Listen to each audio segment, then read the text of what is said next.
Hi, my name's Sarah and welcome to my channel, Guidance by Sarah. Today I want to talk about the struggles introverts face speaking up and speaking their truth. And this is a subject that is very close to my heart because I am an introvert and I have struggled most of my life to speak up, to use my voice, and to connect my voice with my inner truth. So I first want to start with being an introverted child and what really deters an introverted child to not speak up and use their voice. So for me, the biggest deterrent was fear of judgment and criticism from my peers, from my teachers, from everybody basically. And as an introverted child, being shy, being quiet, your ego is already very fragile. And to put yourself out there, to express yourself, and not knowing how others are going to react is very frightening. You're afraid of what people say, afraid of judgment. You have these preconceived ideas about what people will think of you if you say something. And to avoid any negative comments or reactions, you choose to not say anything. And that was very much the case for me. Another big deterrent for being an introverted child is being picked on or bullied. When you are quiet and shy, your peers, especially this very extroverted peers, may target you. You're an easy target because you are someone they don't think is going to say anything back. You're very submissive in appearance. And to say something in class, to say something to your peers, you're afraid that those bullies, those people who pick on you, will use that as ammo against you. It'll give them the opportunity to pick on you, make you a target, and you really don't want to be the center of attention because you don't want the attention of these people.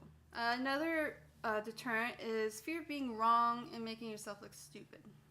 And for me, this was another major deterrent for me because I struggled in middle school and elementary school academically, and I already had a low self-esteem as far as my intelligence and being, on par with my fellow peers.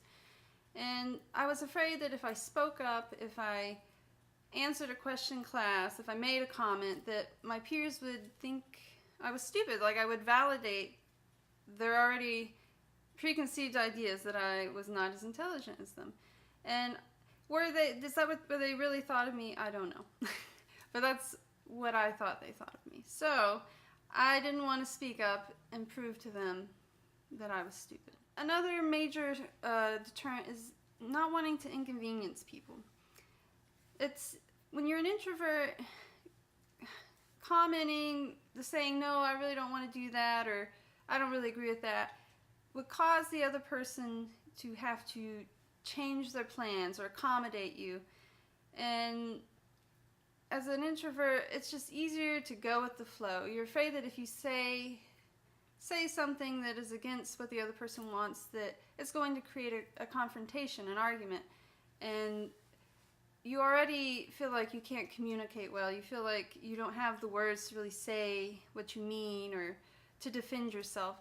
So if you end up in a confrontation, you feel like you don't have any ground to stand on. And so it's just easier to go with everybody else's ideas, go with the flow, instead of standing up and saying, no, I don't really want to do that.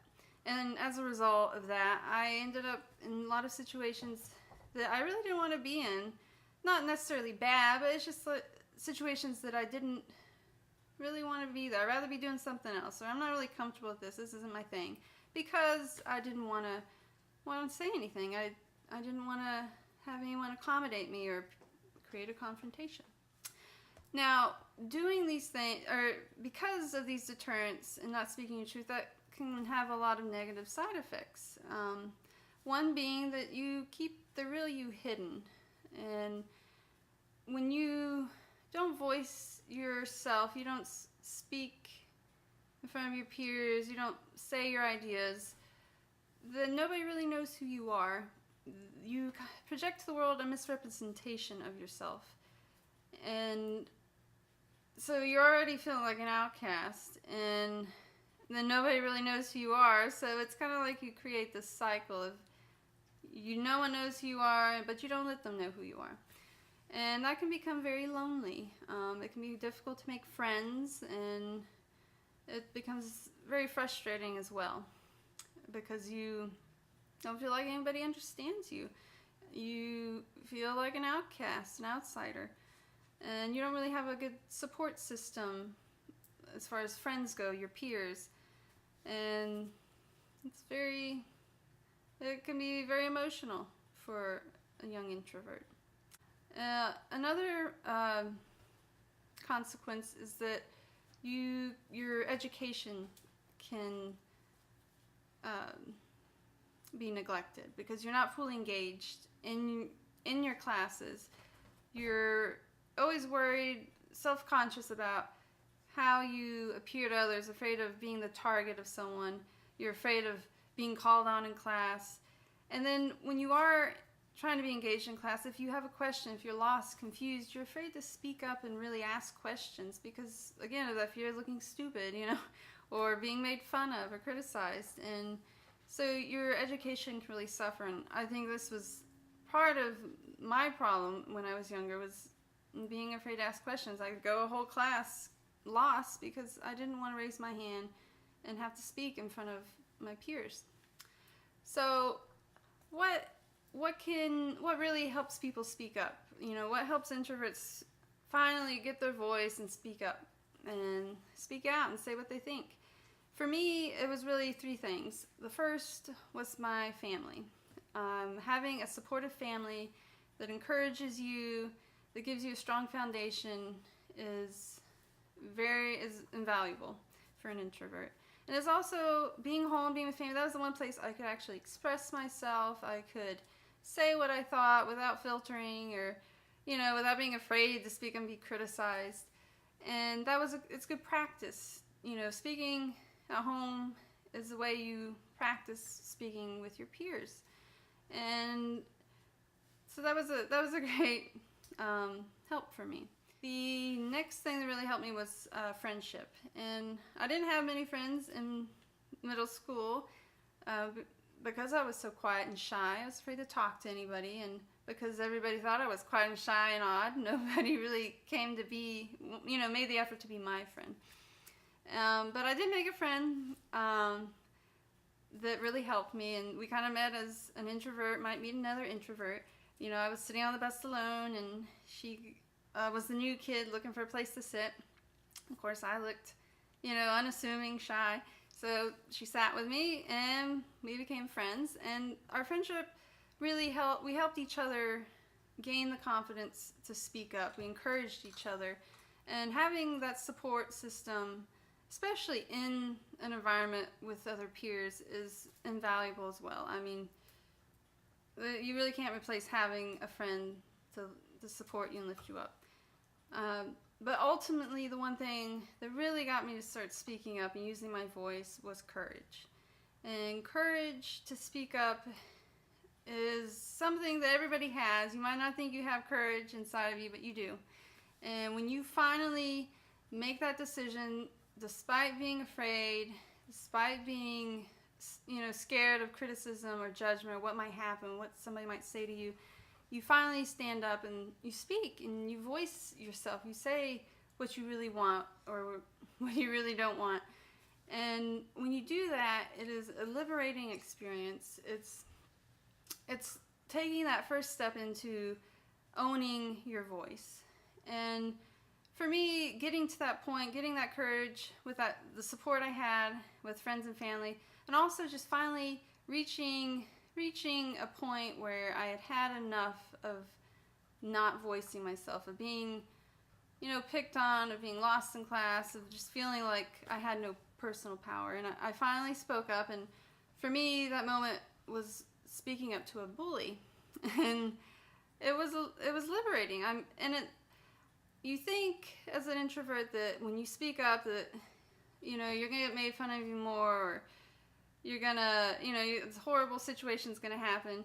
But really, you can't predict how other people are going to react. You don't know how others are going to react when you speak up, and you'll be surprised. You'll be pleasantly surprised, because people, they take a step back and say, oh, this person has a voice. They have something to say, and they're not going to let me just walk all over them. Or they actually have ideas that they want to share. And when I finally did speak up, every opportunity I had after that to speak up for myself, to use my voice, it became easier and easier. And so really, you just have to find that courage within you to speak up and use your voice. And once you do, each opportunity after that's going to become easier for you. And once I started using my voice and speaking up, I started actively putting myself into situations that require me to use my voice, to speak up and interact with my peers. And when I got in high school, I joined ROTC. I was also in band. But these groups gave me the opportunity to use my voice, to have to socialize and communicate with my peers and be in a leadership role and speak in front of groups. And that really helped me come out of my shell and kind of solidify my confidence in myself to use my voice. And so I suggest for any introvert that, especially if you're in middle school, high school, take the opportunity to join organizations, groups that will give you the opportunity to speak up, to speak in front of a group or coordinate with a group, anything that helps your social skills. It might be uncomfortable and awkward at first, but in the long run, it will be very beneficial for you. Now, I gone through high school, I went through college, using my voice, speaking up, but I still was missing a crucial piece of the puzzle, which I didn't realize until I took a graduate course that had me analyze my personal mythology. And if you're not familiar with personal mythology, it's basically the subconscious or unconscious programming that occurs typically in your youth when you're young and impressionable. And these programmings basically affect the way you see the world, the way you interact with the world, and the way you perceive your world. And these unconscious beliefs that occur, you might not even really remember the moment. It could be a teacher, a parent, a friend says something to you that's critical or really just leaves an impression on you. And then the way you interact with your world or believe in the world or believe in yourself is based on that moment or that feeling or idea that was placed in your subconscious mind. And so through analyzing my personal mythology, I realized that at some point I had come to the conclusion that I shouldn't speak up, that I should remain quiet, that people would judge me and criticize me if I spoke, that it's better to be quiet, to be, going with the flow, not creating any conflict or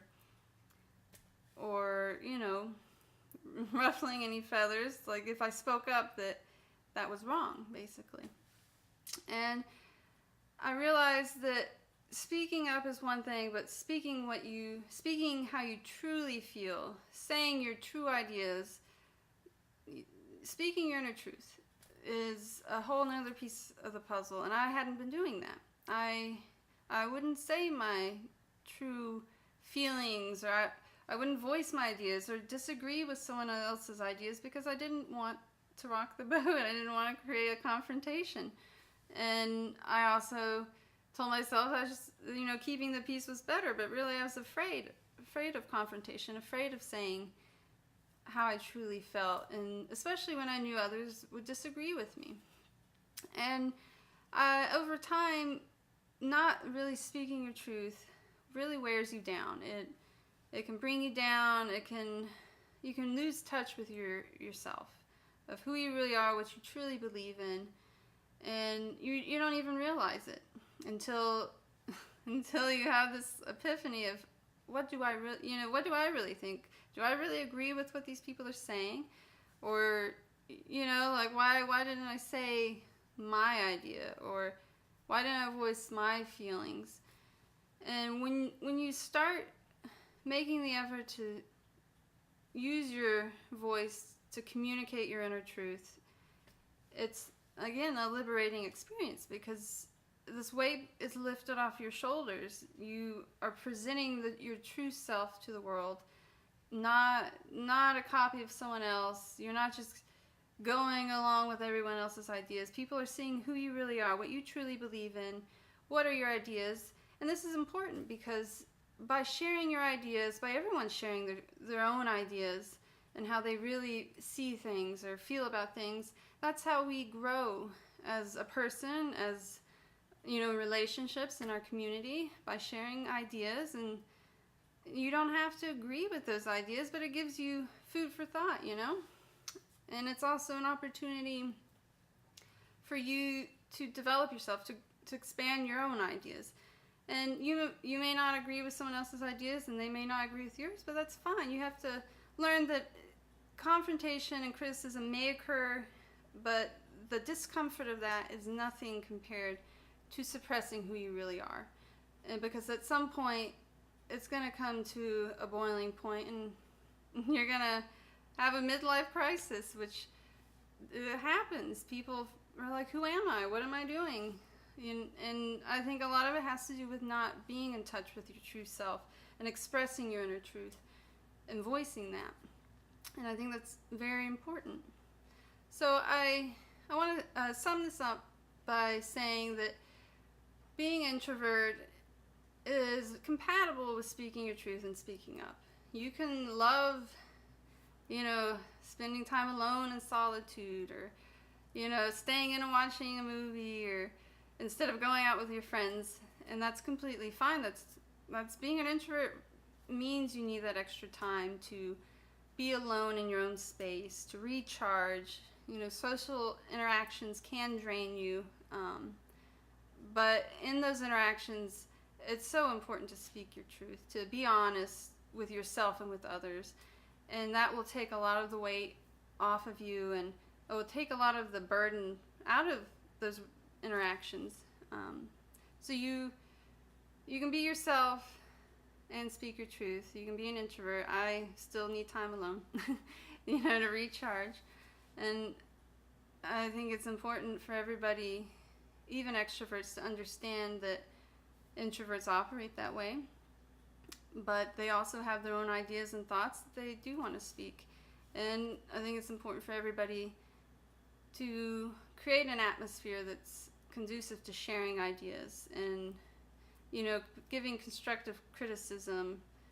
You can disagree with someone, but you can disagree in a tactful way, in a way that's like, I understand how you feel, but I still feel my way, and that's okay.